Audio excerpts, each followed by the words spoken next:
Well, then I guess there's only one thing left to do. What's that? Win the whole fucking thing.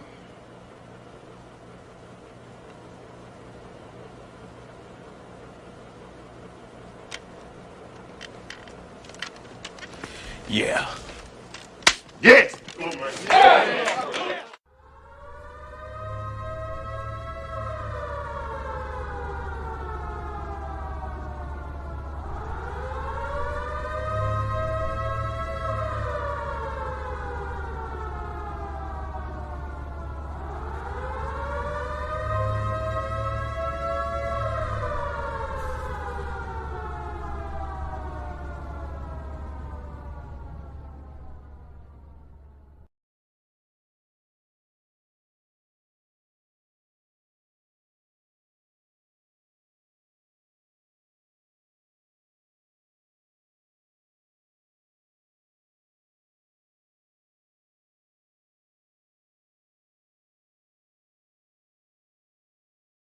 My microphone was off. Look at that, ladies and gentlemen. Great start filling in for Joe today.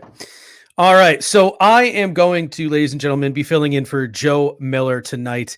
He unfortunately could not make it. Is my mic on now? My mic should be on now, right? I got a whole bunch of comments coming in saying it's muted. Is it on now? Still no sound? Is there any sound coming through here? Can anyone hear me? All right, so we're good. All right, my name is Steve Mathis, filling in for Joe Miller tonight. My apologies, I had my mute button on to start the show. Not used to going solo here. I usually have my partner in crime, Dave Tilton, here to remind me to turn my microphone on. But filling in for Joe tonight, he got stuck at work. So right now, Joe is busy putting on a production for his work. He works at a church and he's putting on like a Christmas time production. So you can all just picture Joe like in some kind of beret, wearing all black, doing some kind of directing with his show there. So I will be filling in tonight. Clay Troya will be joining me at 9:30 to preview the Broncos, but we're going to start today. We're going to start today with our final recap of the Buffalo Bills versus the Pittsburgh Steelers. And we got a whole bunch of regulars in here. I've seen F the Jets. I've seen Tim Stook, Ryan Horton, a bunch, Kyle Woolston. We got a whole bunch of people in here. We really appreciate it. And we're going to need you tonight. Chris Jenkins in as well. We're going to need you tonight because what I want to start off with is I want to start off with your guys' reaction. I want to start off with your guys' reaction to the Buffalo Bills versus the Pittsburgh Steelers, that big Sunday Night Football victory. And let's start with the positives. What were your guys' biggest takeaways from the game? Let's start off by talking about what your guys' biggest takeaways for that game was. And while you guys are putting your biggest takeaways in the comment section, I am going to jump in and I am going to give a little commentary on Bada Bing Crosby's comment here. And he says, Steve, did you see the bet made between Colin Cowherd and Nick Wright? I actually did see that bet that was made today.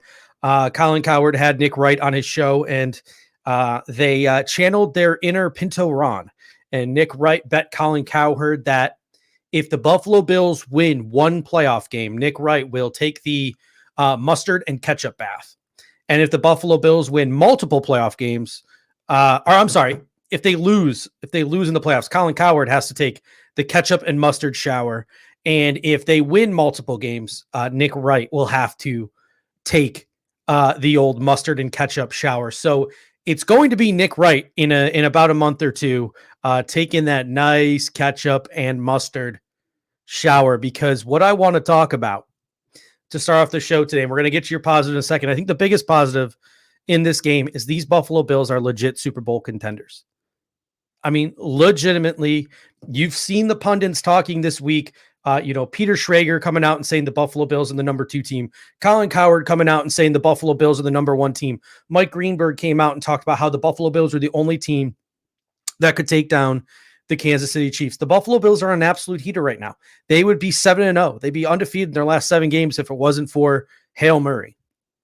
We are one of, if not the hottest team in the National Football League. And the best part about that is we're getting hot exactly the right time. This is when you want to get hot as you're going into the playoffs. So the Buffalo Bills are getting super hot. They're getting super hot, and they're coming together at the right time. This Buffalo Bills team, man, the expectation now has to be Super Bowl. Josh Allen, let's see what he can do over the last couple of weeks. Maybe he can put himself in MVP talks. I think that Sean McDermott already should be top 2, top 3 coach of the year at this point. I mean, if you look at what Sean McDermott has done this year, the schedule they've faced, to be sitting here at double-digit wins right now, to have, you know, the resume builder, the recency bias, that big win over San Francisco and that big win over Pittsburgh in prime time. We could be dashing the New England Patriots playoff hopes and sealing an AFC East victory on Monday Night Football as well, depending on how things go in Denver and in Miami this weekend. So Sean McDermott's got a chance to put some statement wins on that resume and possibly be a coach of the year candidate as well. And we're also going to talk about the defense as well. We got a couple of things we got to get to first. First of all, Kenneth Chanilo, thank you so much for becoming a YouTube member. Bing, bing, bing, bing, bing, bing. I don't have the bell like Rico has, but I love it. So we've got some comments coming in here fast and furious. Michael Wiley and a couple other people said defense. Listen, this defense is getting hot at the right time. Sean McDermott and Leslie Frazier are coming in and week out and dialing up the right game plan. They had the right game plan to stymie a lot of the things that San Francisco was doing. Yes, they got a lot of garbage time yards and they got a lot of garbage time points, but the Buffalo Bills did what they needed to do. They did what they needed to do against the Pittsburgh Steelers. I think they've come to realize that they're a bend but not break defense, and they got to be aggressive and they got to force turnovers because they're not going to be that elite unit that holds teams to like 0 points or 6 points anymore. So the Buffalo Bills defense is figuring out their identity and they're getting healthy as we get to the end of the season. We got Kyle Woolston coming in here and saying the third quarter. How about that whole second half?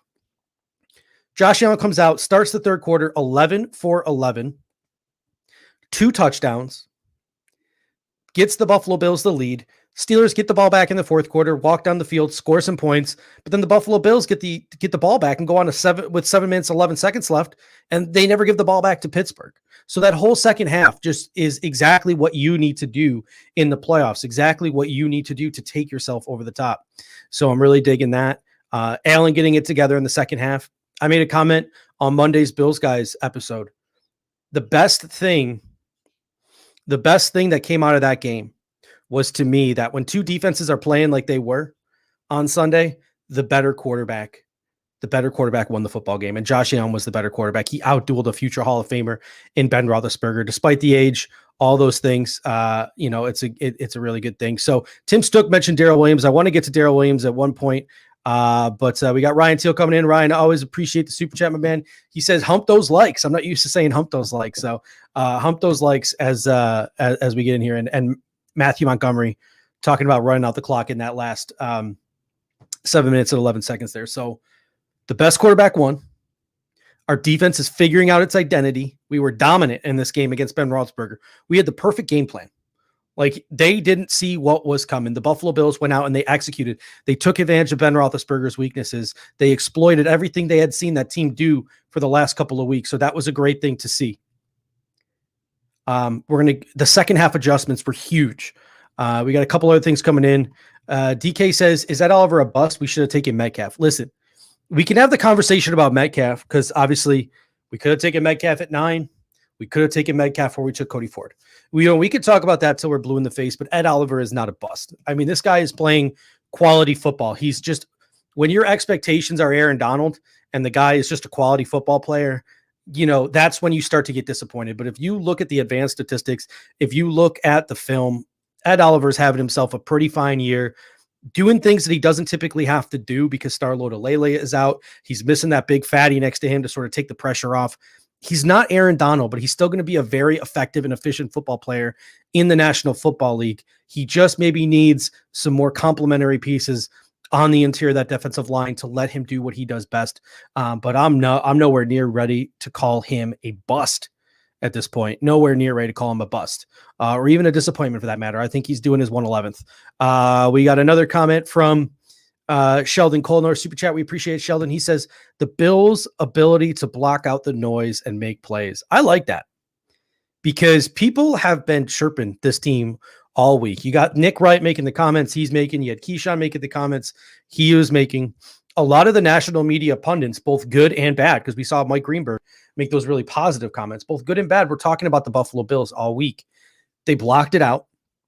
They went out there and they made plays. They were even blocking out the other team. Guys like Juju Smith-Schuster dancing on our logo in pregame. The Buffalo Bills locked all of that stuff out, blocked all of that stuff out. And Josh Allen said before the game, they're going to do the dancing, but we're going to go out there and we're going to make plays and we're going to win this football game. So this team is wired the right way. And that's another credit to Sean McDermott. Last week on the Bills, guys, I said, we need to be the Buffalo Renegades. We need to take the past 25 years of Buffalo history and we need to detach ourselves from it. We need to become outlaws from our past, from our identity of the past 25 years. And the Buffalo Bills did that Sunday. The Buffalo Bills did that on Sunday. They took 25 years of, all right, we finally get this big game and we blow it. Or, all right, people are finally starting to talk nice about us. We go on a losing streak. All right, we have a chance to get in the playoffs. All we got to do is beat the Pittsburgh Steelers backups. We lose. The Buffalo Bills put that all to bed on Sunday night. And they put 25 years that we've been experiencing, my whole lifetime pretty much, since I was 5 years old, absolutely to rest. And the Buffalo Bills are born again and ready to do what they were doing in the 1990s. And hopefully that Lombardi trophy won't evade these guys. So a couple of other things I've seen in the comment section for the positives. Alpha Diggs, man. How awesome is it? How awesome is it that the Buffalo Bills have Stephon Diggs? Like, how awesome is that? Like, think about it. You go to NFL.com and you type in, statistics, leading statistics guys.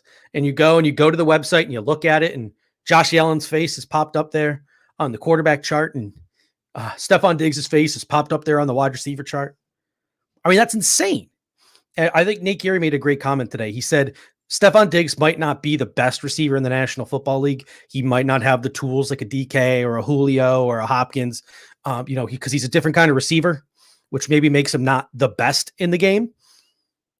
But he sure is playing the best football of any wide receiver in the National Football League right now. That's for damn sure. Last week against San Francisco, Josh Allen took over that football game, put the team on his back, and won it after some early turnover, some early nonsense. This week, after a nonsense first half, Josh Allen and Stephon Diggs stepped up and they put the Pittsburgh Steelers to bed. So it was really nice to see. And like I said, the John DeFazio building off that point, the Bills are quiet assassins. The team reflects the coach.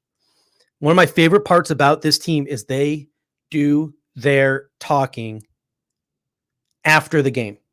And it goes back all the way to the Dallas game last year, right? So we were watching the Dallas game last year and the Buffalo Bills were having a good game. They were doing really well. And then as the fourth quarter progressed, as the game was in hand, that's when you saw Shaq Lawson and Jordan Phillips start to get down to their antics on the sidelines. That's when you started to see Trey White go and grab the turkey leg.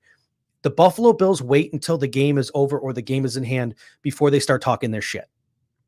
Like Isaiah McKenzie is one of the biggest trash talkers in the league, but he's not trash talking opponents. He's trash talking his own teammates during the game to motivate them. He waits till after the game to trash talk the opponents. Like there was a clip of Levi Wallace's interception on Twitter, and he comments, "We were just trying to show the Pittsburgh Steelers how to catch a football." Like that's what the Buffalo Bills do. The Buffalo Bills wait till after the game to do their talking, and that's my favorite part about this team is they're cocky. And they're confident, but it's a quiet cockiness, and it is a quiet, sort of cockiness and confidence. And I like that. Ryan says I missed a super chat. So can you please let me know which one? I believe I got John DeFazio's last two. Arik, I apologize.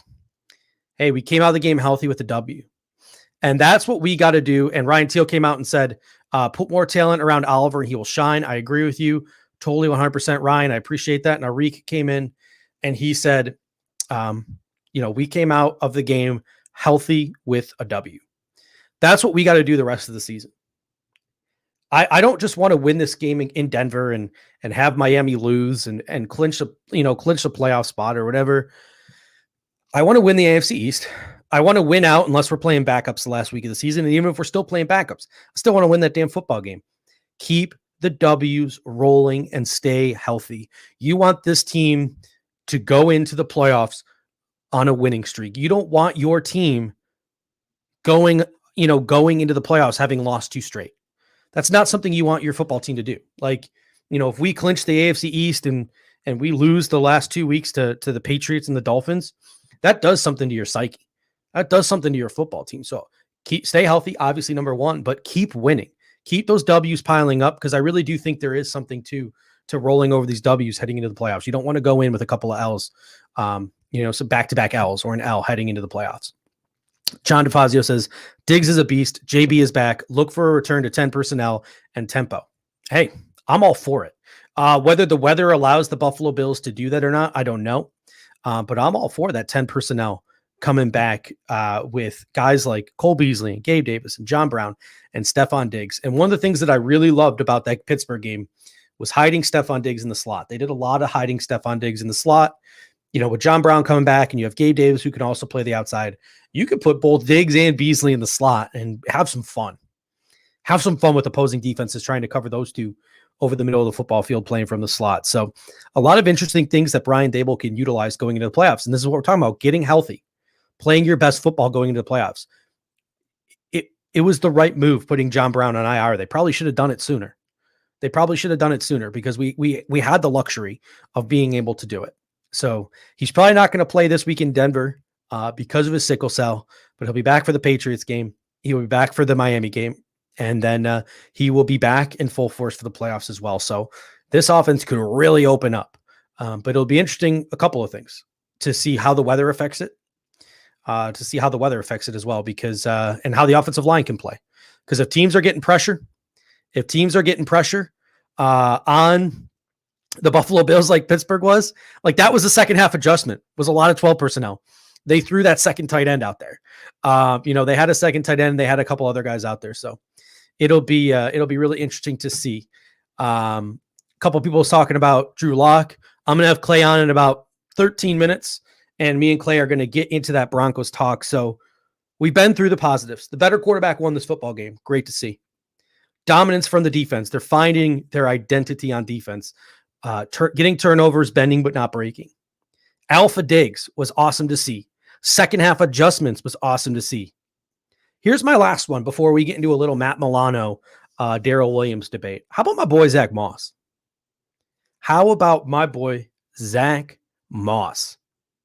He came into that football game, and that was some redemption for him in that second half. Matthew Montgomery already mentioned we milked that clock the last seven and a half minutes of the game when we got the ball back with 7 minutes and 11 seconds left.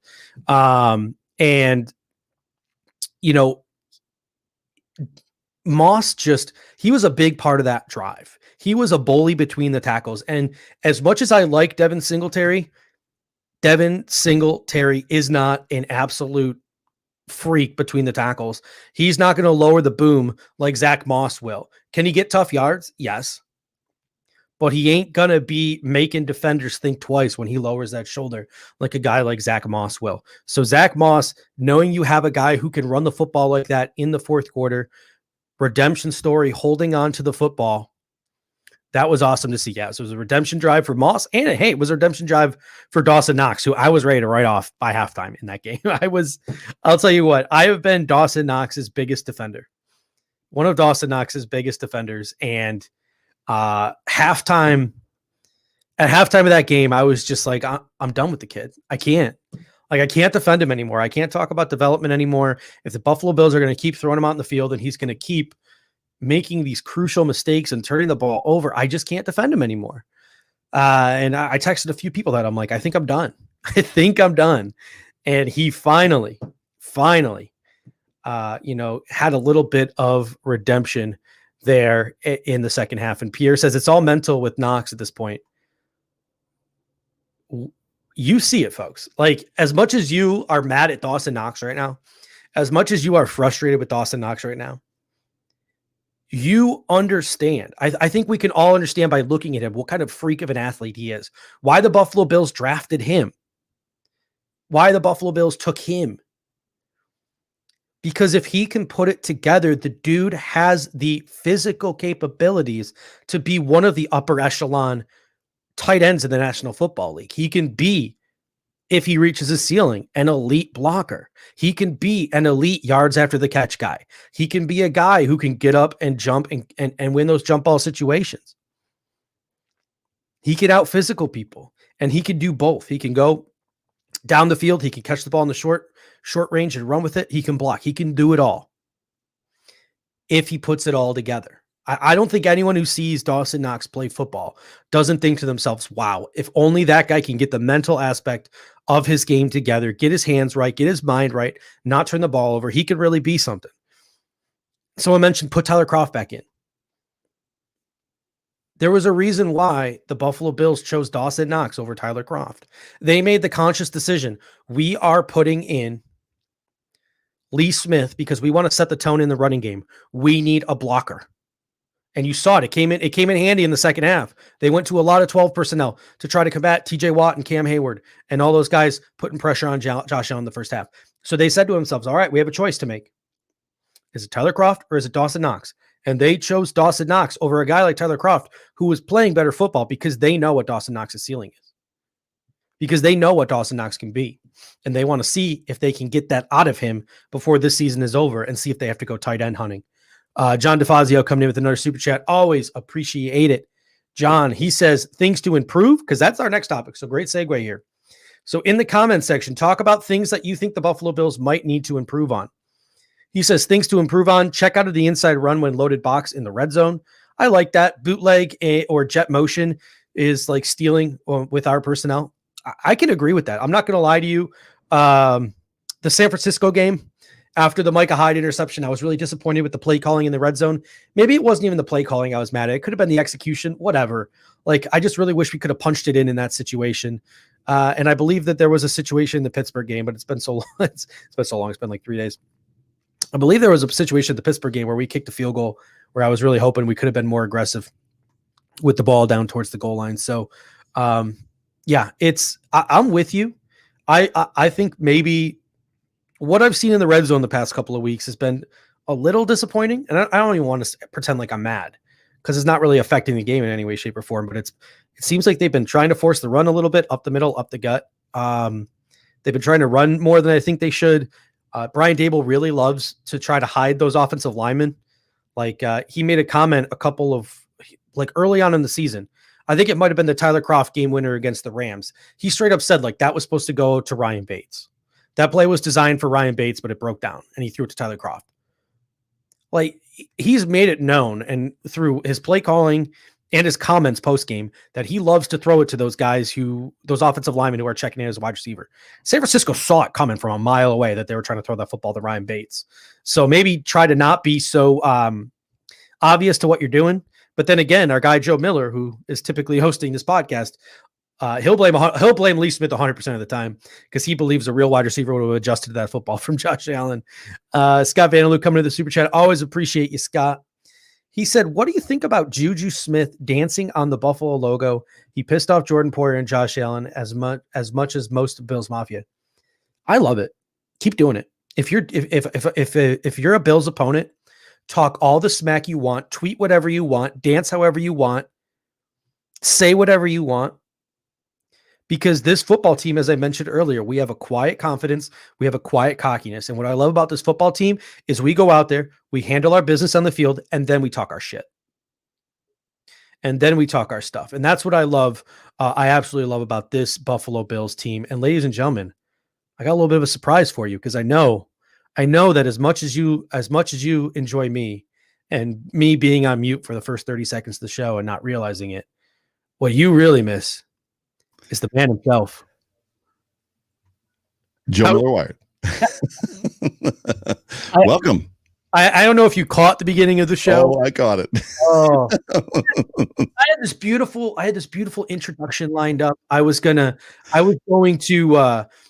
sit here and just drink my beer while the people complained about not having you for like 2 minutes and just like smoke a cigarette and just let them let whoever wanted to leave, let whoever wanted to stay. And then I was going to like paint a nice, beautiful picture for them oh, he's off, doing his church choir thing. No. Probably wearing a beret, wearing all caught black, that. a turtleneck. Like I was going to paint a pretty beautiful picture for him, and I blew it all. With my Catholic collar. Yeah. So, yeah, I'm not Catholic. Dude, another thing I want to ask you is, you and Rico, my goodness, how do you guys do this? Like, I feel like I am just all over the place right now. Like I've never done cocaine, but I feel like I'm on cocaine right now. These comments are just flying in, and I've had to go back up for super chat. I've jumped from like topic to topic. It took a lot to get used to, and there was an ebb and flow to it, and it's still sometimes like they'll start hauling, and it's just like sorry guys, it just is what it is. I'm not going to get to it, but yeah, definitely didn't have to poop. That deserved a super chat, by the way. Definitely did not have to poop. Just late getting home from work, and no, it's not a choir. It's more of a rock and roll type of a gig, and I do wear a lot of black. That part was true, but I had fear of missing out totally. Justin, I don't know if you saw that. Hey Steve, go Bills. What's up, Justin? Justin Vandenbroek, Grand Island class of 08. That is one of my buddies. Played baseball together for years. What's up, Justin? How you doing, man? Funny story. He actually gave me my first ever nickname. Justin and his brother gave me my first ever nickname. So I know it's hard to believe with the beautiful beard that I'm growing right now, but I used to be unable to grow facial hair, but I didn't want to admit it. So I grew this huge peach fuzz beard. It was creepy. And they came up with a nice nickname for me. I was known as Peaches. You needed a manscaper. Yeah. I've been calling this guy Eric, and it's Eric. It's pronounced Eric, Judge. I do apologize, Eric. I was in the truck. I was in the truck in a snowstorm driving home from West Seneca to Lakeview going, it's Eric. It's Eric. Here's the thing, Eric. I've been doing this for 2 weeks now, man. This is the first time you're correcting me. I apologize. He says, with a W in Denver, we are AFC East champs on Saturday. How is everybody celebrating, Joe? Oh man, I don't even know how to feel. Like, right? Mm-hmm. Like it's just, and we're gonna get to talk about it when Clay joins us. There's something about just what's going on, and it's like I had this picture in my head today. I don't know why I was thinking about it, but it was like, and they've done it. You know what I mean? And it's like, well, we're probably going to do it against the Broncos, where this game could almost potentially be out of reach by the end of halftime, and it's like. It won't. If we do it to a field goal to win the game in the last seconds, then it's kind of, and they've done it. You know what I mean? But it's like it's Drew Lock and the Broncos. It's like how weird would it be winning the AFC? Like, I'll tell you what. It's been so long since we've won the AFC East that I've never really gave it serious consideration until this year. Like, I never really thought it was serious because it was like, even when we were competing, it was always Pittsburgh last game of the season, wild card. Last week of the season, wild card with the Miami game and the Andy Dalton stuff. Even last year, it was like, all right, we locked up a wild card in week 16, but we knew we had no chance for the division in week 17. Right. We're about to lock up the division with 2 games left to go. Like, if we can pull it out. What's amazing too is I was thinking back as well to the beginning of the season, like before the season started. And as much as we were talking about, like, the goal of the season is for Josh Allen to progress. Like, he's got to take that next step, and it doesn't have to be a big one, is what everybody said. Like, it's just got to be the next step. And halfway through the season is what I said. We'll know who he is, and they've got to win a playoff game. There wasn't any of us that was like AFC East champs, right? I mean, and here we are. It's like, it's like this, the freaking Patriots have been AFC East champs 11 years in a row, and it's like, has it been that long? Like, that many times? What's up, Scott? So Scott Van Loo coming to the super chat. What I'm going to do right now is I'm going to duck out. You can bring Clay in, and you're going to leave us? You can discuss. Listen, I literally, like, you text me. You're like, can you do this? Can you do the show? I'm like, yeah, sure, no problem. Turn to my fiance, like, hey, I'm doing a show tonight. She's like, are you doing a show tomorrow night? I'm like, yeah, and she's like. And so if I have a chance to duck out of this thing early and earn some brownie points, I'm out of here, man. All right. Thank you, Joe. I appreciate you coming in here. Yeah, dude. I will duck out and let you bring Clay in to get this thing really kicked off. All right. Thank you, brother. See ya. What's up, dude? How about that transition? That was pretty tight. Smooth. That was really good. Yeah, I got skills. I got mad skills, bro. Yeah, well, I mean, you are the pro here. So. Actually, it's Judge. The guy that just left is the pro. Oh, Scott Van Loo. 2 seconds, Clay. Scott Van Loo, thanks for the super chat. The Bills win on Saturday, and the Dolphins lose on Sunday. The Bills clinch the AFC East, or do we still have to wait till week 17 to find out? No, that's it. So if the Bills win on Saturday, they clinch a playoff spot, and if the Dolphins lose on Sunday, we are the official AFC East East Division champions. I think if there's a tie as well between them, if they tie, I think we still win. Or if the Ravens, something happens with the Ravens, they were talking about it today. There was a lot of different stuff on there. But how are you, my man? I'm doing good. Hanging in there. Feeling pretty good. I mean, we're talking playoff scenarios, and there's still a few weeks left of football. Not only playoff scenarios, but we're talking division clinching scenarios. So I'm feeling great. It makes it's surreal for sure, and not even getting off work late tonight and knowing I texted Judge about 6, and I was like, things are going sideways. I was like, I thought for sure I'd get I did all my pre-work this morning, early this morning. I did my promo and all that stuff, and never got home to even load it in, and I was like, everything's going sideways. There's no chance. I was like, I don't think I'm gonna make it. It's gonna be a pipe dream. So shout out to Judge for having my back. What's up, John DeFazio? Thank you for the super chat. I'm 47. So am I, bro. What's up? Was 18 to 21 in our prime 90s. Never said this before. This just feels, looks, and sounds like those teams' facts. I want to touch on this. And before I do, and this is going to come up in my preview show, which will come out on Friday, because that's the game, or Friday, Saturday. How are you feeling? So talk to me about, real quick, where is your mental state? How old are you, Clay? 24. 24. What is your mental state when the Bills come out against the Steelers and it's midway through the second quarter, right? And they look like trash. And I tweeted it. Josh Allen has reverted to got to get it all back in one play. I've got to chuck the ball right now because the team sucks and everybody sucks. And if I don't do something right now, it's going to end bad. What are you feeling before the pick 6? Honestly, what are you feeling? It's weird because I still felt fine. I was calm. I was like, there's a lot of game left. I know what Josh Allen can do. I know what the defense can do.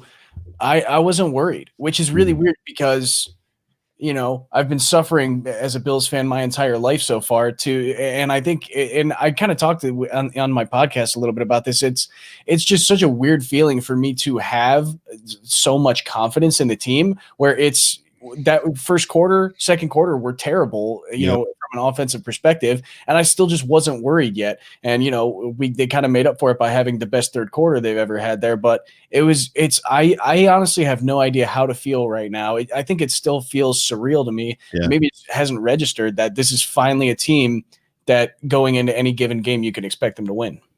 So that's what I wanted to get from you. And it's awesome to me that you've gotten there already, because to the point that John was making, there was a time when I was a kid, 18 to 21 years old, even before that, when I was in high school, 10th grade, 11th grade, when the Bills were kind of coming up, and then obviously all through the Super Bowl years and even beyond, there wasn't a lead that I thought was insurmountable for the other team to have. Now, don't get me wrong. There was a couple games. The Bills played the Chiefs in primetime. We've talked about this before, and they got smashed by Christian Okoye. The Bills played the Steelers one time in primetime football and got destroyed by the Steelers. I'm not talking about those outlier games. I'm talking about Jim Kelly came out one time and threw 3 interceptions in the first quarter of a game against the Bengals, and we won that game. I remember the Bills scoring 3 touchdowns against the Raiders in 90 seconds.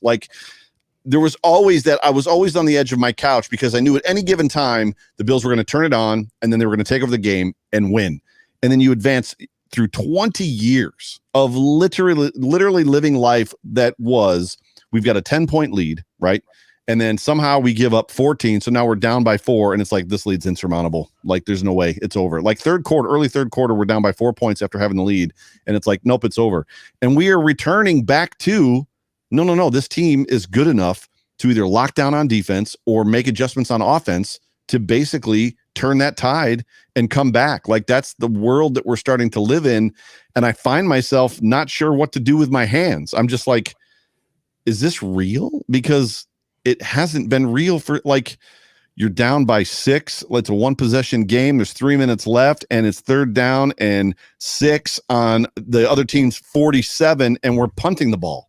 It's what? That's the world we lived in for 20 years. You know what I mean?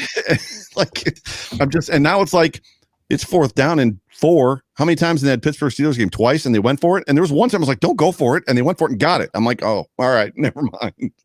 It's just a weird, bro, we're living in weird times, dude. And I'm here for it. I'm all about it.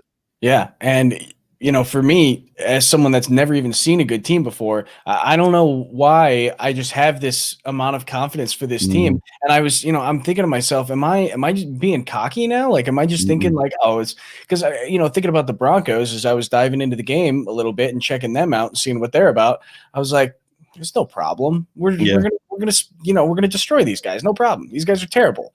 Yep. And I had to kind of take a step back and think, I've never really been able to say something like that before, where I know I have that extreme confidence going into a game that it's going to be easy. We're going to, sweep this one away. Let's move on to the next one already. Like, that is just something that's so foreign to me. And I really had to look at it from a different perspective and say, am I just being cocky, or is this realistic? And it's realistic. And so that shocks me even more, I think. We will turn the page on this and start talking about the Broncos after I say this. I remember being jealous last year when the Ravens and Lamar were just owning everybody, and Raven fans got immediately cocky on Twitter. Like, everything on Twitter was about how great the Ravens were and how great Lamar was, and MVP and big trust and all this crap.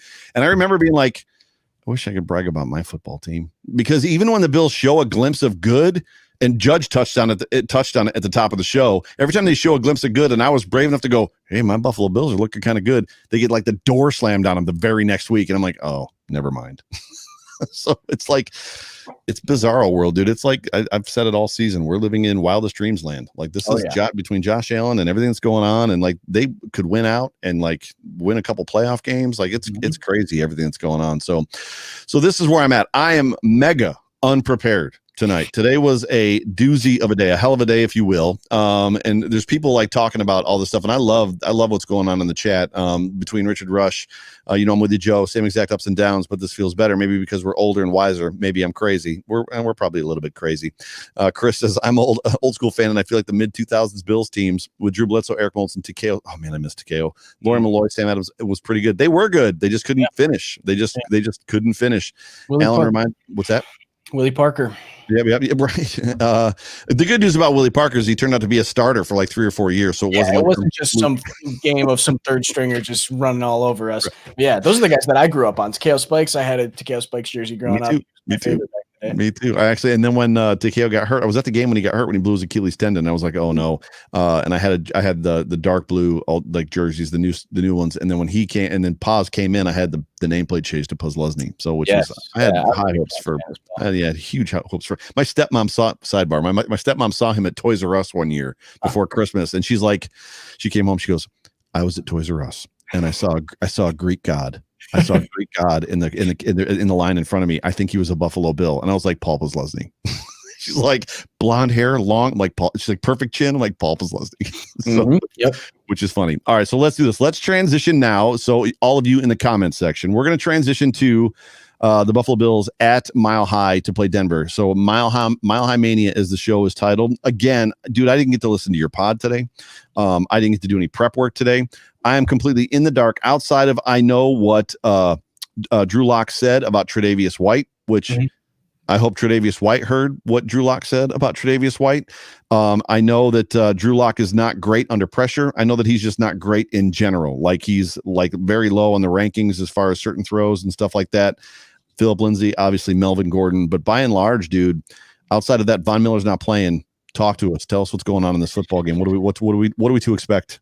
Yeah, so I mean, for me, they're kind of a middle of the pack, bottom middle team. Their defense is good, well, we'll get into it in more details, but their defense is pretty solid. They have a great defensive coach, Vic Fangio, very smart guy. He'll scheme something up that'll be, it'll make it tough. Absolutely. So, I think that's kind of the bigger thing is their defense is definitely better than their offense, but their offense can string drives together. We saw that last week. They played the Panthers. The Panthers don't have a great defense. They're not a great team themselves, but we've seen against other teams as well. They're able to put some drives together. They have a fairly effective running game, and they've been doing an okay job running the ball.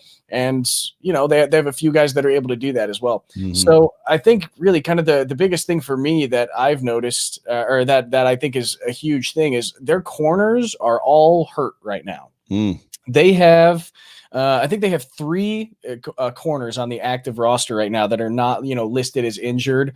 And so they have 2 guys on injured reserve right now. 2 guys that are hurt, and neither of them participated today in practice. And then AJ Boye is suspended right now.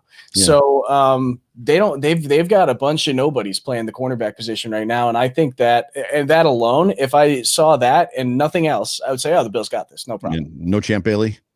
No Champ Bailey. I actually, I did listen to a few Broncos podcasts though, and so a couple of the guys were like, "Do you think Champ could play a quarter? Maybe not the whole game, but at least a quarter, maybe."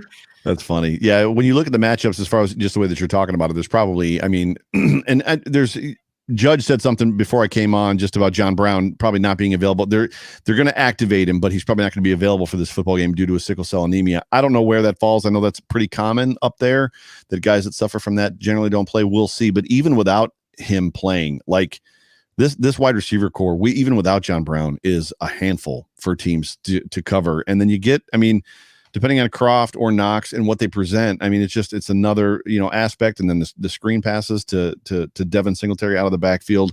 Von Miller's not playing in this football game. Who's the big kid outside Parker on wide receiver for them on offense? It's Parker, right? Patrick. Yeah. So Patrick's good. Yeah, Cortland Sutton is not playing in this football game. So talk to me about this Patrick kid real quick. Yeah, Patrick's good. Big physical guy. I'm not crazy worried about him. He's kind of a name that not a lot of people knew before this season. And he just had a few good games when, guys were hurt, and he made the most of his opportunity. And he's pretty good, but I don't think it's going to be too much of an issue, especially coming off a game against a team like the Steelers that have 3 very good wide receivers. That's if anything, if they're tuned up for that, I don't think that Patrick himself is going to be the problem. But when you combine Patrick with the other threats that they have, he might be able to do, he might be able to do more damage than you would expect, because they've got Noah Fant, great tight end. I'm sure Bills fans remember him because I wanted to draft him. KJ Hamler, another good wide receiver. He's a young guy as well. And then Jerry Jeudy, who is, one of the best route runners, probably one of the best route runners coming out of college that we've ever seen before. So I think, they have a lot of weapons. It's all just about if Drew Lock is able to get them the ball. Yeah, I'm not super duper worried about Jerry Jeudy. Clearly, the running backs, they got good running backs. They scare me. I'm not quite as into their running backs as Coach McDermott is when he had asked him that question in the interview, and he's like, they're probably the best wide running back tandem in the league. I don't know if I'm that bought into them, but for me, this game is about shutting them down. They shut the running backs down, and there's tell Drew Lock to come beat him, and I just don't see it happening. I love this from Pete. Joe, I don't ask for much, but can Roberts fair catch a kick at the 1 so Allen can throw 1 mile to Diggs for a touchdown, please? That's a funny story about Diggs, because what was I watching today? I was watching something this morning or a clip somewhere, and somebody was talking about Stephon Diggs, and now they've got that home run threat in Stephon Diggs. And I'm like, what football team are you watching? Because that hasn't happened yet. It's the Bills are now 10-3. They're winning back-to-back games on prime time, and people are still not watching the football games. It's like, who's talking in your ear, bro? Because, I digress. So somebody mentioned Chubb. What are the Broncos going to have to do on defense to stop this Buffalo Bills offense? They're going to have to keep Josh Allen in the pocket, and they're going to have to close the pocket while he's there. And that's, we kind of talked about it before, where it's people, we need to start looking at it where, what do other teams have to do to beat the Bills? And it's so hard to answer that question now, because it's, how do you stop Josh Allen when he's at his best? You can't really stop it. If you collapse the pocket around him, he's, smart enough usually to either find a gap or dump it off. Dumping it off is kind of secondary when the pressure really starts to get to him. So I think that's probably the best plan of action for them is contain him inside the pocket. Don't let him roll out. If he does, make sure it's to the left. You can't let him roll out to the right, or that's going to be a lot of trouble, especially with your beat up corners. They're not going to be able to keep up with people in a scramble drill. How can you stop him? It's hard to say. You got to get to him early. You got to get in his head and, make him play only with his arm. And even then he can still beat you. So it's hard to even come up with something of how do you beat this guy. And, I think defensive coordinators are starting to think the same thing. It's, well, geez, how do we get this guy? How do we throw this guy off his rhythm? The Robert Solo look. Yeah. It's funny because you almost got to wonder if they're going to, with the injuries that they have, no Von Miller, if they're going to take the approach that maybe the Patriots took, which is they're just going to run dime the whole time, like literally first down, second down, third down, and just not let Josh run, like throw the ball on him, which Josh was semi-successful against the Patriots, but he's at the point where he is a matchup nightmare for teams. And when you got a team that's coming in completely hurt or like hurting and limping along, especially on the outside on the boundaries, and you've got guys that are great on the boundaries, and I mean Diggs and Gabriel Davis. Gabriel Davis is great on the boundary. He obviously struggled in the first half against that Steelers game, but he came through in the end. And that pass that Josh Allen threw to him was a grown ass man pass. Like that was unbelievable. Bro, right when he threw that ball, I was like, "You got to be kidding me, dude!" Like, and they're talking about it a lot on Good Morning Football. I haven't seen it much places else, but so defensively, they're going to struggle. At least they should struggle, unless the Bills have an off game. I can't see them coming out twice with an off game and coming out flat. The good news is they overcame it. So and that was. Did you listen to the Cole Beasley mic'd up? I did a little bit here and there. Yeah, there's a shot. There's a clip in the middle of that where he's like, "Just give us a chance to figure it out. Just give us a chance to figure it out." And it was like, that was good. And then they did. Yep. From an offensive standpoint, Noah Fant is on this football team. Obviously, they've got the running backs. The Bills, like we talked about a second ago, they're gonna shut the run down. They're not gonna let them run the football on them. What do you think the Denver Broncos' keys to beating this Bills football team is? You got to hit the big plays. That's the only way that they're going to be able to do it. That's kind of what they like to do. Well, at least what Drew Lock likes to do is he likes to throw the deep ball. He likes to, drive it down the field. He's got a strong arm. So, he is able – he has the physical tools to do it. It's just he's not very consistent with it. So I think that's probably what they're going to have to do. They're going to have to hit those big plays like that and kind of get those – almost fluky chunk plays where it's, one guy makes a mistake and you get 40 yards out of it. That's where they're going to have to do, because I don't think they're going to be able to put together consistent drives, especially if the Bills are shutting down the run game like they should be and making Drew Lock pass the ball. It's going to be hard for them to string drives together. They don't really have the ability to do that dink and dunk. We haven't really seen that from them at an efficient level. Usually it's the run game that gets them down the field. Last year's game, did they play Brandon Allen or did they play against Locke? They played against Locke. No, it was Allen. It was Allen. Mm-hmm. The Bills didn't really have a very difficult time handling the Broncos. I don't remember being scared in that football game at all. And then obviously they pulled it out. And then Josh Allen had that one ball that sailed on him, and then everybody started calling him inaccurate again. But I don't foresee huge problems. John DeFazio, thanks for the super chat. Pressure up the middle with a spy on Josh, but Josh is tall, 6'5", almost 6'6", and can move, so he will hit all the throws. And Dable can scheme it up with the best. Mm-hmm. It's true. You just can't say enough. I saw somebody today on Twitter said that they know Josh or Brian Dable's aunt, because Brian Dable's from Buffalo. I saw that. And that you saw that, and that Dable's like in it until we won a Super Bowl. And I was like, yeah, he's a Buffalo guy. I mean, St. Francis. Yeah. But it's the levels of arrogance between, like, I need to be an NFL head coach, the arrogance that it takes for that, like, I need to be one of 32 guys in the NFL and have a shot, versus the arrogance of no, if I leave, you'll never win a Super Bowl. Like, you need me. Not that he's saying that. I think it's probably more of, if you had the opportunity to be in the number 2 position and win a Super Bowl with the Buffalo Bills, as opposed to going and being a head coach somewhere else.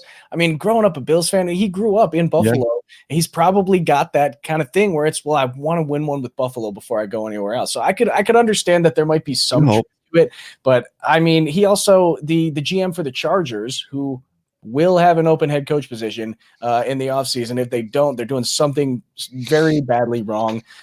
He went to high school. I don't think they went to high school at the same time, but he also is a St. Francis grad. So could be a little bit of, Buffalo, St. Francis connection, and he might go out. That's the one place I could see him going. And then, young quarterback, very similar to Josh. Yeah. And he's proven that he can develop, but that's the only real place that I would see him going other than staying in Buffalo. Yeah. The only side of that I would present for those that are listening is just that it seems like these players, so pick one, whether it's Jim Kelly or even John Fina, like, when they play for a team, Rob Gronkowski grew up a Buffalo Bills fan, played for the Patriots his whole entire life, and he's a Patriots fan now. Like, there's just something about when they get to the NFL that stuff kind of like fades off for them. Ladies and gentlemen, you are watching the Hump Day Hotline on the Buffalo Fanatics Multicast Network. I'm your host, Joe Miller. You can find me on Twitter at Joe Miller Wired, the voice of the Overreaction Podcast. Next to me is my guy, Clay Troya, and Clay is the what is your show now called? The Buffalo counterpoint. I don't know. I don't know if I've come up with an official rename for it yet. The William Counterpoint, host of the Williams Counterpoint show. You can find Clay on Twitter at Clay Troya.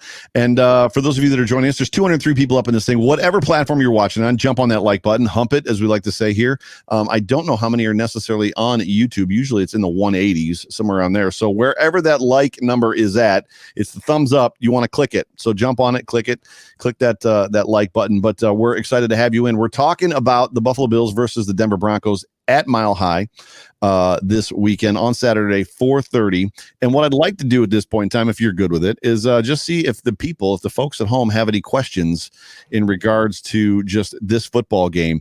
And keep in mind, as always, if you're on YouTube, if you're watching on YouTube, if you super chat us, you get priority, and we're going to answer your question no matter what. So I can't promise you I'm going to get to your question or comment if it's not super chatted.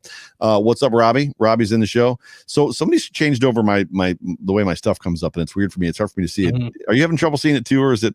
It's throwing me off because I'm used to it being like gigantic. Yeah, huge and right in my face. So I wonder if I could switch that. How do I switch that? I don't even know how. I don't know. Is it in the comments? I have no idea, dude. Like, yeah. So I'm not.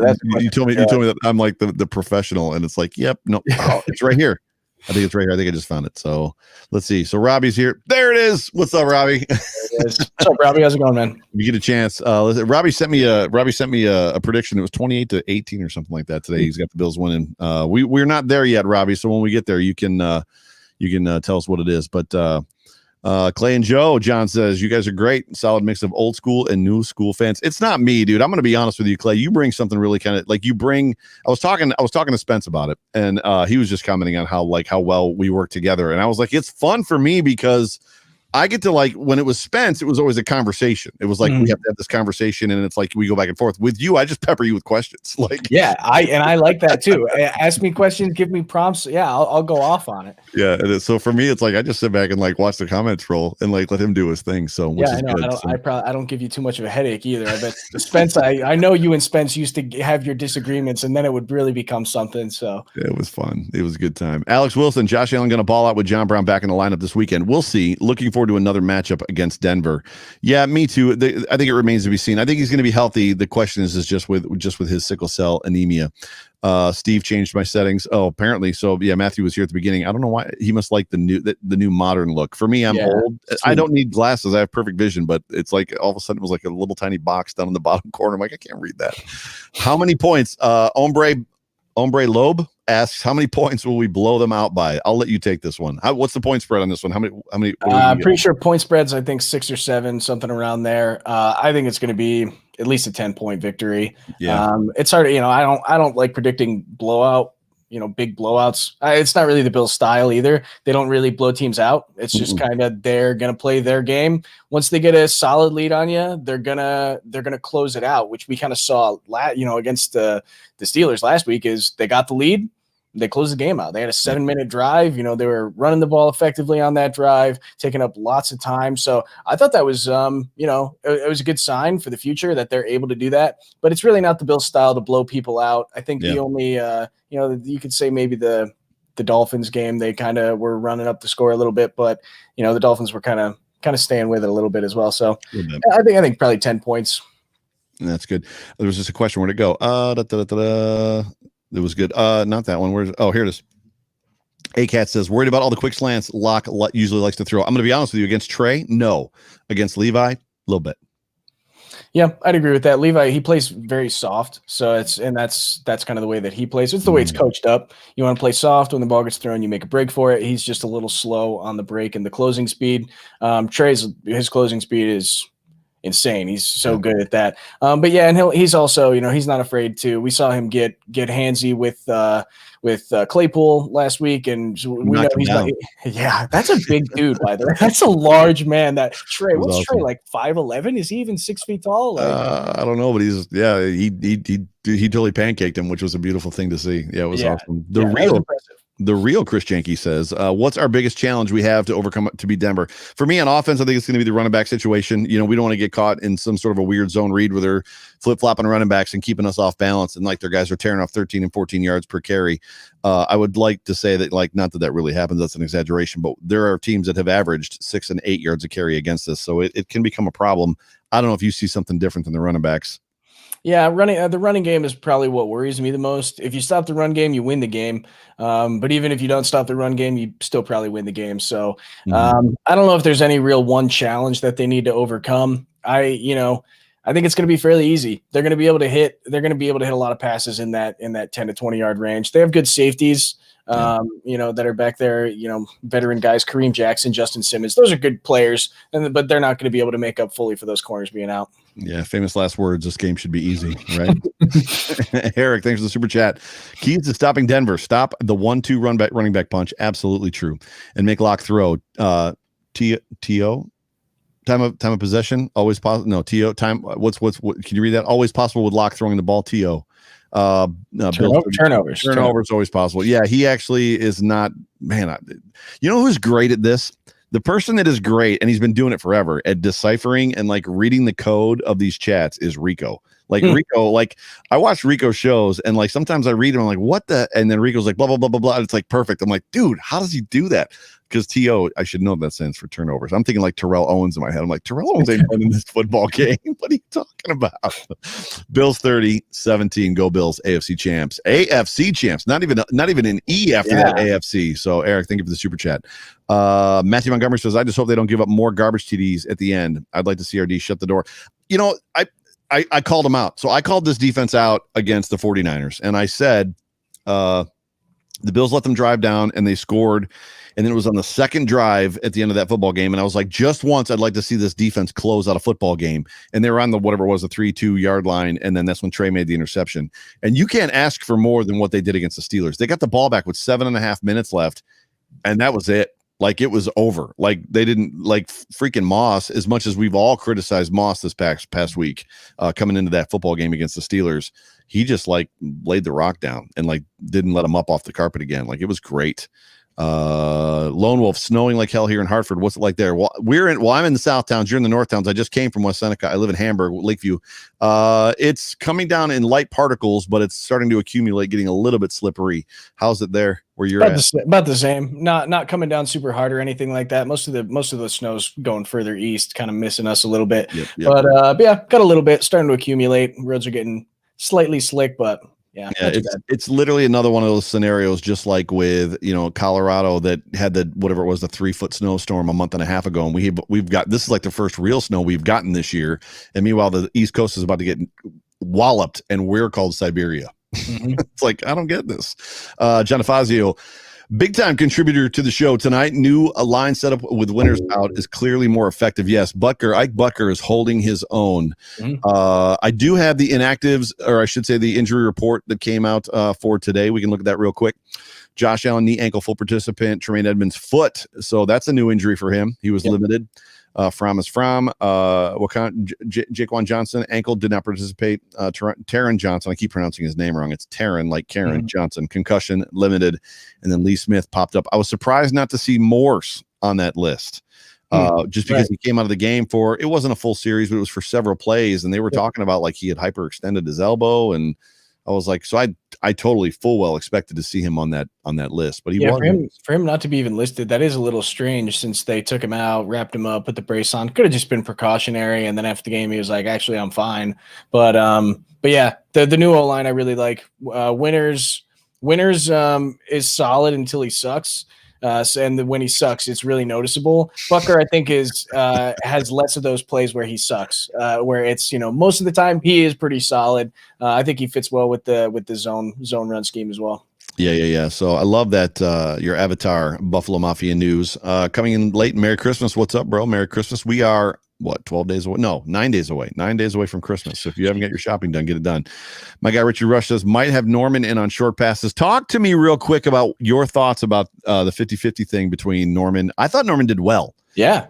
I mean, I hadn't really been that impressed with what I'd seen from Norman so far, especially he got kind of, was drinking from a fire hose against the Titans there. And he got blown back by it. So I was a little skeptical about what he was able to bring to the table, but he played pretty solid. I think he was not giving as much room as Levi does, which I liked because Levi gives too much room. But even Levi played pretty well as far as Levi's standards goes. He made a really nice catch, like a wide receiver catch over there on that interception. So that was good to see him kind of make a play. Hopefully his confidence is up after that. But I like the kind of going back and forth, playing hot hand a little bit, maybe going situational. I like it. I think it's a good idea. Yeah, I questioned. I don't remember who it was. I was on a guest, the KC Bills Backers podcast, I think yesterday, and I brought it up on there. Like, I almost wonder if like coaches got in his ear a little bit and was like, they were like, you've got to start making some plays on the football. Like, you can't just, we love that you can tackle, but you've got to start like making some plays on the football. Like, because he clearly made an attempt in that football game to start, making an attempt. So Yo Voice and Clay, what's up, Brian Bowers? Do you guys think we run over 100 yards against the Broncos? I got a follow-up question to this. Think we get over 100 against the Broncos? I say yes.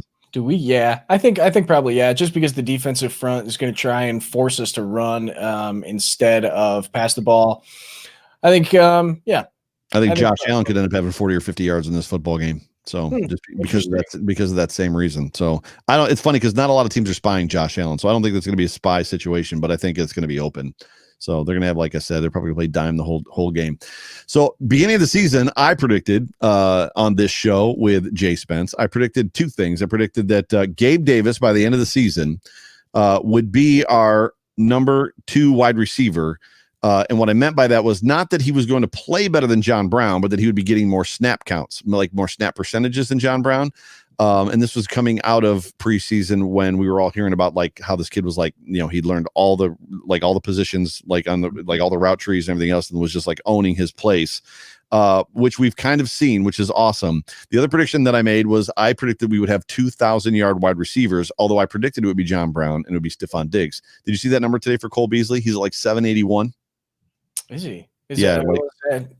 Is he on pace then? I don't know. I can't do that math in my head fast enough. You're talking about a couple hundred yards. He needs to get 250 yards in 3 games, which to me, and I think, it's to me that's, and I can't remember what his catch count was. I think he could almost get 100 catches as well. I think he's 25 or 30 catches away from being at 100. So imagine a world where the Bills have 2,000-yard receivers and 200 catch receivers. Like, bizarro world, bro. Like, I've never seen anything like that. The closest thing I got was Ryan Fitzpatrick with David Nelson and Stevie Johnson. So, I love David Nelson. I was a big fan of David Nelson. He was a great guy too. So and then he went to the Jets and they misused him. With Chan, he goes to the Jets with Chan, and Chan doesn't use him the way that he should. He's at 838. So he needs 170 yards. That's it. That's all he needs. Oh, he's gonna get there. Yeah, I make it a point to get him there. That's awesome. Yeah, so it would be pretty amazing if he did get there. So what do you got for game prediction? So in the comment section, game prediction, score predictions. Give me yours. So Robbie, I think it was 28-18. What do you got? I'm gonna say 34-21. I don't think it's gonna be close. I think the Bills are gonna run away with it. I hope they run away with it. 21 is a lot of points. You think they're gonna put 21 points on this defense? Well, yeah, garbage time. I don't know. I mean, yeah, 21's a lot, but is the NFL officially changed? Like, are we living in a new NFL, whether it's COVID or not, where like defenses aren't going to hold teams under 21 points ever again? Like, it's just like, it is what it is. Teams are going to average 28 or 27 points. And if you beat a team, everybody's going to score. Like the under over. I guess that's my question. So is the under over, like, is it a new cap? Do you think? I don't think so. I think it's just this year. There's no crowd. That helps the defense a lot, hinders an offense a lot when there's crowd noise. So I think that kind of contributes to it a little bit. But I am in the boat of, and I have always been in the boat of defense wins championships. Right. You can have a great offense, but your defense is what's going to win you the championship. That's not always been the case. It hasn't always been true.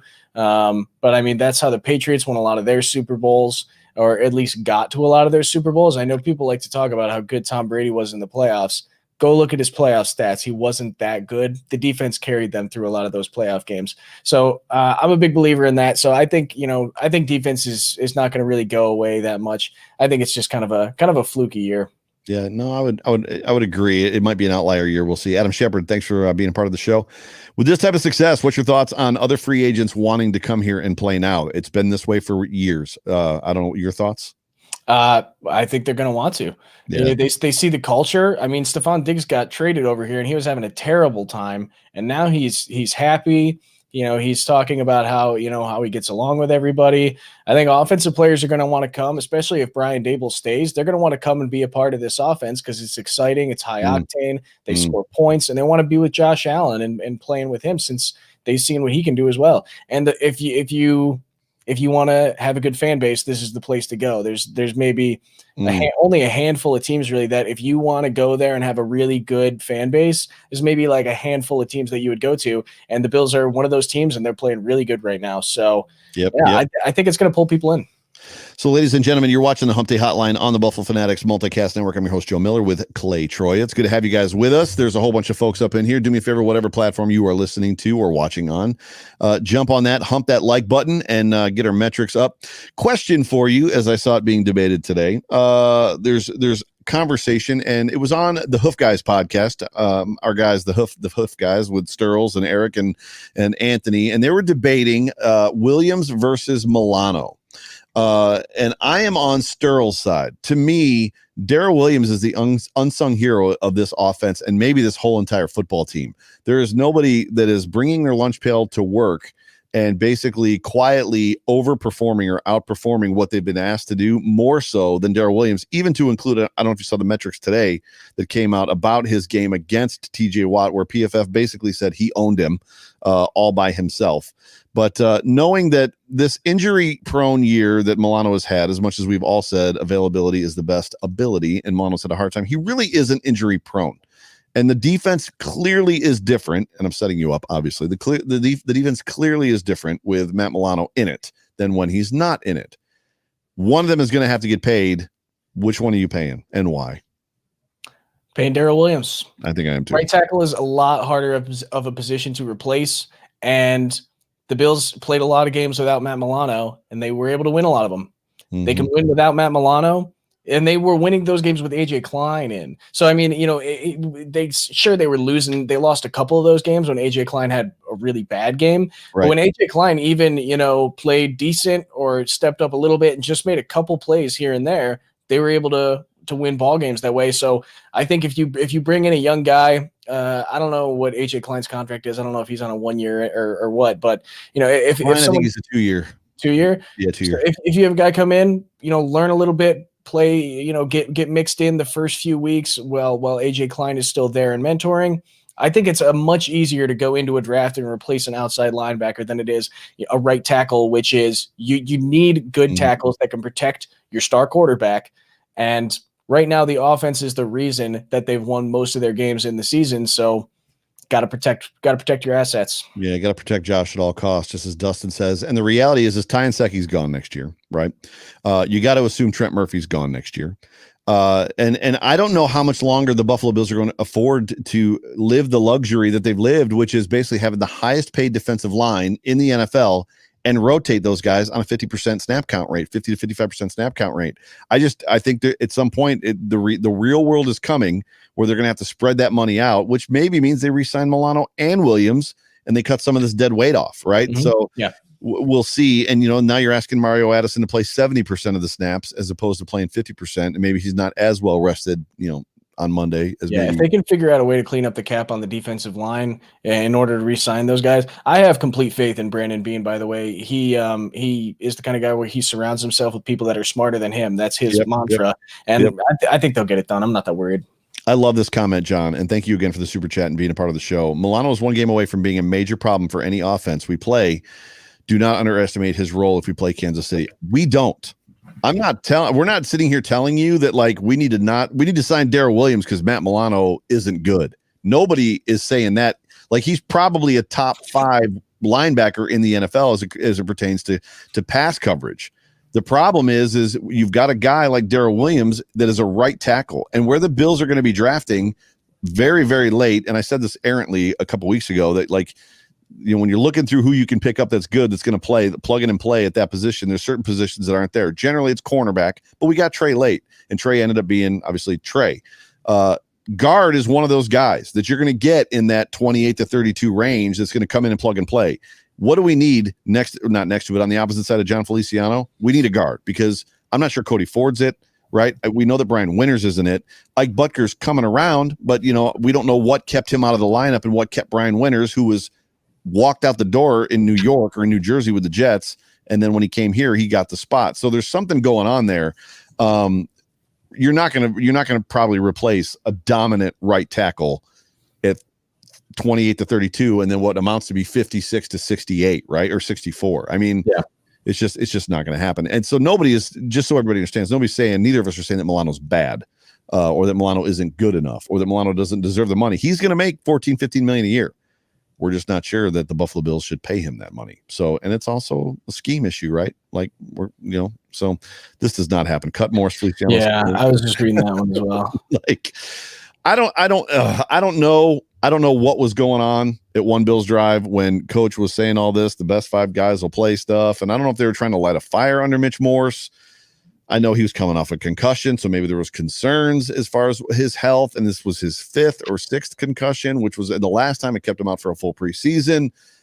This offense is better with Mitch Morse. Yes. One thing you saw with Mitch Morse when he came back and he played, it was the Chargers game when he came back. I think so, yeah.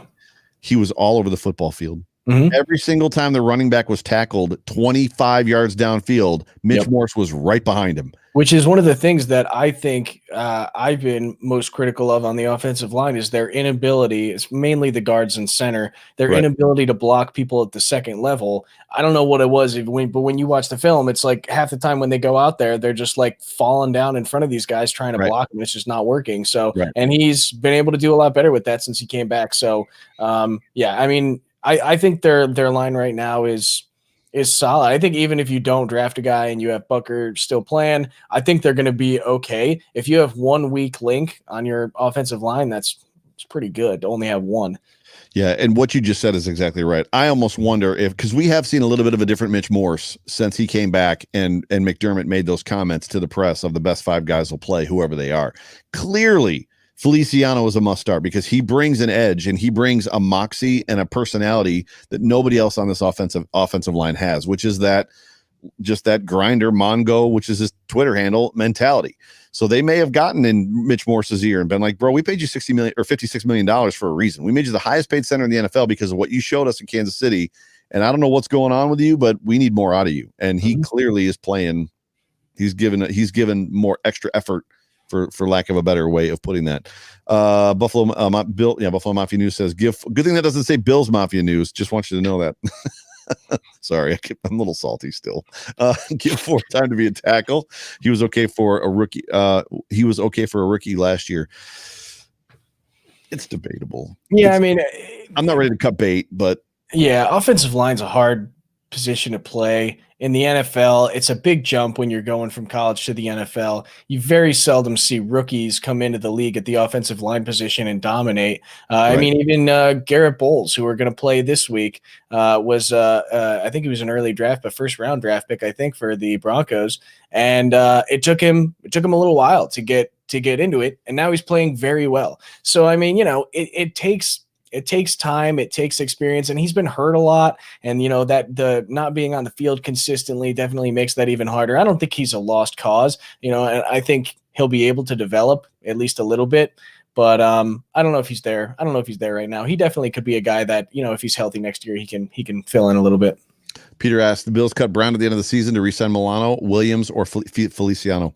I had a list of all the guys, and I asked Greg Thompson when I had him on my pod just about like who are the important guys, and clearly the dynamic, that's something I should probably revisit because the landscape has changed. I don't know that we're cutting John Brown. John Brown is still producing at a very, very high level. I don't remember what his contract number was. I also know that John Brown likes being here. If there's a guy that might restructure, it might be John Brown. Just because I don't know that John Brown wants to go to another place like where he's at his career. Was he 3 teams in or 4 teams in? Cardinals, 3 teams, I think. Yeah. He was supposed to come here a year before he did, and it didn't work out. I think he wants to be here. I don't think they're going to cut him, but we'll see. Williams and Feliciano are clearly, they're going to be the priorities, in my opinion, over Milano. I love this comment, and this is something that we can talk about. Great points about Milano and Williams. However, we cannot beat KC without, I don't know why he's yelling at us, first of all. Do you need to know what the caps lock button is? Without two linebackers that can cover and attack the run. Did we have Milano and Edmonds in the KC game? I think Milano was super beat up that game. I think So that was was the game where Edmonds wasn't healthy yet either. Yeah, that's right. He was still dealing with his thing, but I think that was a game where Milano maybe had he was coming in on third downs or something. I think that was the game where he got a super weird snap count. Right. I think you're right. I'm not. Travis Kelce is a special player. He's not an enigma, but he's clearly the best tight end in football. Yeah. But we've played some dominant tight ends without Matt Milano, and we've fared okay. We are no longer the George Wilson Buffalo Bills where we couldn't cover every tight whatever the tight end was, we couldn't cover him. That's not this football team anymore. Do I want AJ Klein covering Travis Kelce? No.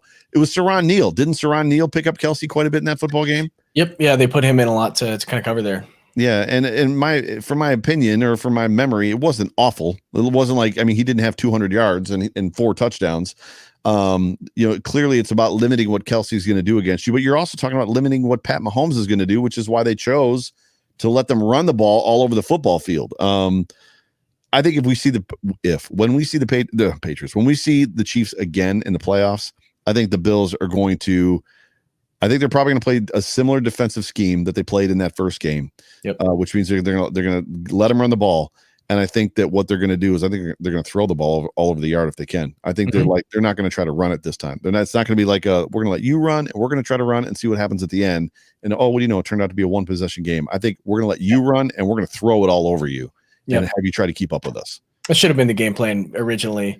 I don't know. They were still kind of in that in a weird limbo between figuring out, being very successful against man and figuring out how to play the zone where they're taking away the deep ball. They were kind of in a weird spot there because the Titans had just figured them out in a weird timed game. And then they had to go play another weirdly timed game against a very good team. And I think they were just in that weird situation where they were like, well, let's just try to run the ball because I don't even know if we can put together a passing game plan that'll be effective. So, right. I think it'll be a different offensive game plan if/when we see them again. It'll probably be in Kansas City and in the cold too. So we'll see. Right. So, we'll see.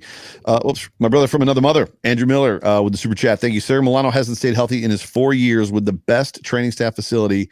Rather see what Dotson can do with Edmonds. So Terrell Dotson is not the answer. First of all, second of all, he's only missed 3 games other than the games that he's missed this season. So that's not completely accurate. And I literally had to fact check Greg Thompson, who said that. So Greg Thompson only missed 3 games. He missed the last 3 games the year that he broke his ankle. Was the only 3 games, the only extended time that he's been out. Maybe that's how he worded it, but it's the only extended time that he's been out other than this year. So this has very much been kind of an outlier year for Milano. But still it rings kind of heavy in us because he did miss the last 3 games of that one year. And then obviously he's been completely unreliable this year. It'll be interesting to see how he finishes the season. How he finishes the last 3 games of this season and how he plays in the playoffs is probably going to speak volumes to what happens to him in the future. However, I will say this coaching staff likes their guys and they're committed to their guys until they're not. And what I mean by that is the whole Trent Murphy and you don't know what he brings to this team and he's solid and he ain't going anywhere. They keep him around for $9 million only to put him on the pine week 9. And then he never sees the field again. So it'll be interesting to see how that whole thing plays out. Let's do this. Ladies and gentlemen, you're watching the Hump Day Hotline brought to you by Manscaped. Oh, jeez. It is time for the man. I need to get music. I need lead-in music. Yeah. The Manscaped read. But ladies and gentlemen, this is your Manscaped read by @Clay Troya. And if Manscaped is listening, put this guy on the payroll. Make this dude a millionaire because whatever copy he's writing or content he's writing, I'm totally building you up. But ladies and gentlemen, this is my worst one yet, man. Come on. The Hump Day Hotline brought to you by Manscaped. Go. This is for all my fellow nerds out there. Are your ball hairs amplified to the power of 3? Because if so, that's not pubic hair, that's cubic hair. And if your pubes have that much volume, you need to take care of them. So head on down to manscaped.com, get yourself a Perfect Package 3.0. And with that Lawnmower 3.0, no nicks, no snags. Use code Fanatics to get yourself an extra discount. That's awesome. Very good. Bravo. Well done. So for all of you that are listening, if you have not yet gone to manscaped.com, go to manscaped.com, order whatever you want to order, type in the code Fanatics, get 20% off and free shipping. This is what I would tell you, because I have a Manscaped package, whatever it is that I got. And there is a way to use it. And if You're you saying your use package is Manscaped? my package is Manscaped, and if you use it wrong, it hurts. So make sure you read the directions at the same time, because it doesn't just nip you, it bites you if it gets a hold of you. So there is a way to do it, but I'm also a huge fan of their boxers. So yes, they're anti-chafing boxers for those of you that wear skinny jeans like I do. Yeah, they're clutch, but that was very, very well done. You were the man. So we're going to wrap it up here in a couple minutes. Richard Hauser, Bills didn't know if we were playing the Titans or KC and trying to prepare for both this time around. We know who we're playing when we have an identity and a swag. KC will have a lot of trouble with. I agree. The Chiefs, if it was hard for me, and this is what I would say to you, it was hard for me to listen to Colin Cowherd talk about, his now all of a sudden belief in the Buffalo Bills and being number one until he started laying out the reasons why. And I was like, oh, like the whole, like the Bills in the last 3 games inside the red zone, or no, the Chiefs inside the red zone in the last 3 games have scored 1 touchdown. The Bills have scored 6, like all those types of things. And I was just like, yeah. And the thing about the red zone thing is the Chiefs are still scoring points. They're just scoring them off big plays. They're scoring them off, right. Patrick Mahomes bombs the ball to Tyreek Hill and they get a touchdown, which is great if you can get those points, but those aren't sustainable points, which is why I think that's such a, I saw that and I couldn't, please don't think about me while you're shaving your balls. But yeah, so I just, the red zone, I don't think it's, if you can't make it to the red zone, and when you get to the red zone score, I would like to see what their scoring percentage is. I think that's a more relevant stat. I wish he brought that to the table instead of total scores. I want to know how many times each of those teams is getting to the red zone, first of all. Yeah, and there was just a lot of compelling information there, but it's definitely going to be a much different football game, and who knows what's going to happen. But I'm excited to see. The good thing is I think either of those teams can beat anybody in the NFC, and a lot of guys have said that. Mm-hmm. Brian Bowers, thanks for the super chat. You the man, my guy. The big question is this: will the players on this team take hometown discounts so we can keep this team together and start building a dynasty? The answer is no. The only guys that take hometown discounts are guys at the end of their career that generally renegotiate their contracts, get some money up front, and kind of spread it out a little bit of a longer term. These guys are in it. The word you're looking for is generational money, which is something that Tre'Davious White said. When you have the opportunity to make the money these guys are making, they have the opportunity. They're going to want it. And as hard as it is to believe, winning isn't the most important thing to some of these guys. Some of these guys, at the end of the day, taking care of their grandkids and their grandkids is the most important thing to them. Taking care of their moms. I don't know what you think. I don't see anybody taking hometown discounts. I will disagree with you here. I think, yes, nice. Some players will take a home team discount. And you know why? Why? Go take a look at Trey White's contract and tell me he's paid at the level that he should be, because he's not even the highest paid. I don't even think he was at the time? Yeah, for 2 weeks. And then who beat him out? Was it Ramsey? It was Jalen Ramsey. Yep. Yeah. So I mean, and now you're not making a very good argument. Well, no, because he should have. He was an All-Pro that year. He just came off an All-Pro season. He should have been like by miles and miles the highest paid corner in the league. So Jalen Ramsey should not have been able to sign a contract that should have even come to the doorstep of Trey White's contract, because he was an All-Pro. And you don't think that he took any less money, because sure, he got paid a lot of money, and maybe that's why he kind of reared back a little bit. But I think they should have given him more money than what he got. I think he took a little bit of a discount because he likes the team, he likes the culture.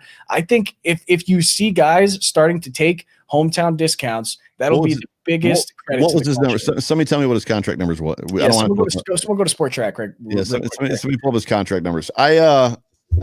Anytime I see like $80 to $100 million, I'm not thinking home team discount. Wow. Yeah, I mean? and that could be why I think it's why I feel like he took a hometown discount, is because it's less than he deserved. But he could have gotten more money somewhere else. I guarantee you, he could have gotten more money somewhere else. I don't know, man, because how much more? How much? Because like when you look at the number, I don't think Jalen Ramsey beat him by a ton. So are you looking it up? I was looking it up. Let me see. How many computer screens you got there in front of you, boss? You're like looking to the left and the right. I only got two.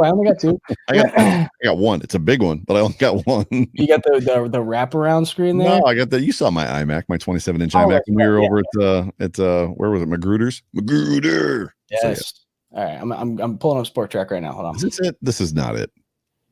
That's not it. 69. If so, nice. Nate Clemens got an $88 million contract like 20 years ago. It's definitely not that. Let's see. Total deal. 4 years, 69. I thought the 69 was guaranteed.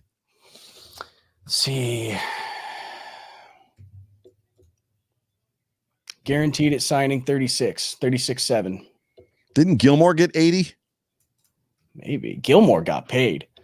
That's the thing is, who signed first? Did Gilmore sign first? Oh, I'm talking about the Patriots when he signed him away from Buffalo. When he signed with the Patriots, he might have got more than that. I'm not sure. While you're Googling, there's smart people in the chat. They're going to find it before you do. Seriously, I'm typing with one hand over here as well. I'll answer this question, Chris. So he's going to be in that 15 to 16, 14 to $16 million range, whether he's with Buffalo or not. Don't be surprised if somebody overpays him. So like somebody offers him 17 if he hits the market or 18 if he hits the market, which I think I saw in the chat, and I believe it's right. The franchise tender on him is somewhere between 18 and 20, which is a huge number. 55 is guaranteed. His contract might be so large because guaranteed of signing. Yeah, what was 55? Yeah, 55 total guaranteed. Yeah. Average salary signing bonus. Yeah, 55. It's good money. I still think he could have made more somewhere else. I think if he went somewhere else, they would have paid him more. And so who else is taking a hometown discount in the last 4 minutes of this show? Dare I say it? It ain't Josh Allen. No way. You don't think here's the thing. Here's the thing with Josh Allen. I don't know what you consider a hometown discount, but if they can make more money somewhere else, but they sign and stay, that's a hometown discount. Is it not? No, because if you don't know what the more money is. So the problem is with Josh Allen is there's a $500 million contract out there, and he's playing like the number 2 guy right behind him. Yeah, he's gonna get paid. But my thinking is, if he left, he would get overpaid. Look at how much money Kirk Cousins is making right now. Like because Washington didn't want to pay him what he wasn't worth, so he went somewhere else and got more money. Well, that was after he played on a franchise tag 2 years, 3 years in a row, and was making stupid money. Well, yeah, that's true, but it was because they Washington knew what they had. They didn't want to sign him for more money than he was worth. He went somewhere else and he made more money. Well, Josh is gonna have one of those before he resigns anyway. So. The Super Bowl ring means nothing to me because there's a lot of guys. Trent Dilfer had a Super Bowl ring too. So did Doug Williams. So did Mark Rippon. So did Jeff Hostetler. So did like the guys that had Super Bowl rings that aren't named Ben Roethlisberger or Tom Brady, right? I mean, so Russell Wilson. There's a lot of guys that have Super Bowl rings or got them and didn't get like crazy money like Mahomes got. Mahomes got generational money, $500 million. Because of the player that he is, not necessarily because he'd have gotten that without the Super Bowl. In my opinion, he's getting that contract regardless. They don't. Yeah. He is the face of that franchise, and I was on that show because I got friends connections in Kansas City, so I was on that show not because of that, but I said to them, I was like, yeah, you guys are from the land of Pat Mahomes billboards, and they made the joke. They said, I'm surprised that we're like the only thing he hasn't endorsed at this point. I guess he has endorsed everything in Kansas City, but that's really funny. Their Bills Backer show. So that dude's clearly or apparently rolling in it. We got about 2 minutes left. Any final words there, Clay, about this Buffalo Bills Denver Broncos football game and the Bills becoming AFC Eastern Division champions for the first time in 25 years this weekend? I don't know. Savor it. It's going to happen, I think. If they lose this game, I don't know. It'll be something so fluky and weird because the Bills have the better roster, the better coaches, all around. They are the better team. They should win this game, no problem. Yeah, embrace it, enjoy it, savor it. It's the first time in 25 years. 5 years. You weren't alive. I was not alive. Nope. I'm the same age as Josh Allen, so neither of us were born yet. No, yeah. So I did not get my score prediction. I'm going to go 38-10 in this football game. I think the Bills trounce the Denver Broncos. I think there's a chance that they just, and I don't think it's a situation where they're like chucking the ball over the yard. I think it's just going to come easy. I think there's just I think Vic Fangio's gone at the end of the season. I don't think Drew Lock is the quarterback that everybody thought that he was. I still don't to this day understand why Melvin Gordon was even brought in. I like Philip Lindsay as a running back, and I think Gordon potentially is going to probably fumble the ball 1 or 2 times in this football game. So I think the Bills are going to, like I said, 38-10 is probably my number, which is a huge spread, and I usually don't go that big. But I think the Bills have just found something, if that makes any sense. And there was a point in that Steelers game in the first half where I was like, they've been reading the press clippings. Like, they've been reading their press clippings and they're starting to play like crap. And it wasn't that. They just needed to change their protection schemes, which they did. And once they did, Josh Allen settled right down, which was a beautiful thing. So all of this is undetermined. So we don't necessarily know. There's speculation and rumors out there as far as what the cap is going to be. Everybody knows it's going to be reduced. Nobody knows to what. But believe me, it's not just the Bills. This is a big point, because the reality is as much as like salary numbers go up every year, next year and the year after, they might go down. Like there might, otherwise there's gonna be a lot of guys not playing football or on 1 year deals, not 1 year prove it deals, but like 1 year bridge deals. Like, we'll pay you $10 million this year guaranteed, and if you stick around next year, we'll give you more money. So, right? Yeah, I think we're going to see some interesting structures on salary cap or on salaries, just because they're going to have to work around. Excuse me, they're going to have to work around that weird fluctuating salary cap. Yeah. Last question from Zantuos. Asks, are we paying Allen this offseason? This is what I'm going to tell you. We're living in the world now that we were living in with Trey. Josh Allen will never be cheaper than he is right now. Every day that goes by, he's more expensive. I don't have any final thoughts. I'm excited for this football game. I'm excited for this weekend. I think the Bills, like I said, are going to come out and do business. And the funny thing is even with that, I'm not worried. So even if the Bills come out and they get surprised or lay an egg or put a stinker out there, it's not going to matter. Like, the Bills have done the work they need to do. And as much as I need them to be winning into the playoffs, headed into the playoffs, I don't know that I need them on a 3-game win streak. I just don't need them losing 2 before the playoffs, if that makes any sense. So yeah, I think the Bills take care of business. You said easy win earlier. It doesn't get any easier than this. I think you're probably right. Yeah. Other than that, Clay, tell them where to find you. You can find me on Twitter at Clay Troya. I did it right again. Let's go. At Clay Troya. You can find me on whatever you think it is. Go the opposite. You can follow me there. I'm always tweeting, talking about Bill stuff. Come chat with me over there. You can also find me on Apple Podcast, Spotify, anywhere you can find a podcast. I think it still might be under Bill's Counterpoint. I don't know. The Counterpoint podcast, I like to bring in people from the team that we're going to play in the upcoming week and talk to them about the matchup and see what it's going to be like. So give that a follow as well and stick around for those. Yeah, ladies and gentlemen, I am Joe Miller. I'm the host of the Hump Day Hotline. You can find me on Twitter at Joe Miller Wired, and I'm the host of the Overreaction, also the Overreaction podcast, sports podcast. This is what I need you to do. This is my cell phone. On everybody's cell phone is a voice recorder. I started this thing on my preview show called the Bills Mafia Time to Shine, which has been a lot of fun. So if you've got a hot take, what are you laughing about? What happened? What I missed? Matthew's comment. Everyone go to Manscaped and think about Clay. Do that too. I was going to say something bad. I pulled it back, dude. I was like, oh, reel that one back in. And I did. Right. It's racy enough that we're on the Hump Day Hotline and we hump the like button. We'll leave it at that. You know. Anyways, the Bills Mafia Time to Shine. You guys come up with contents or comments and great content every single week. If you've got a hot take, record it on your phone and then email it to me. Send it to overreactionsports@gmail.com and I'll respond to it. I'll put it on my preview show that's going to come out on Saturday and I'll respond to it. So get your hot take in, get it to me. You can also tweet me after the football game on Saturday night, and that's called the Overreaction Tweet Bank. And I just love the content and the interaction. I love the podcast. I love you guys being a part of it. But Clay, I appreciate you being a part of the show as always, dude. This is a lot of fun. So, it's a good time. But y'all have been watching the Hump Day Hotline, and until next week, for myself and Clay, we'll see you in a week. Go Bills. Go Bills. Go Bills, y'all. Take it easy.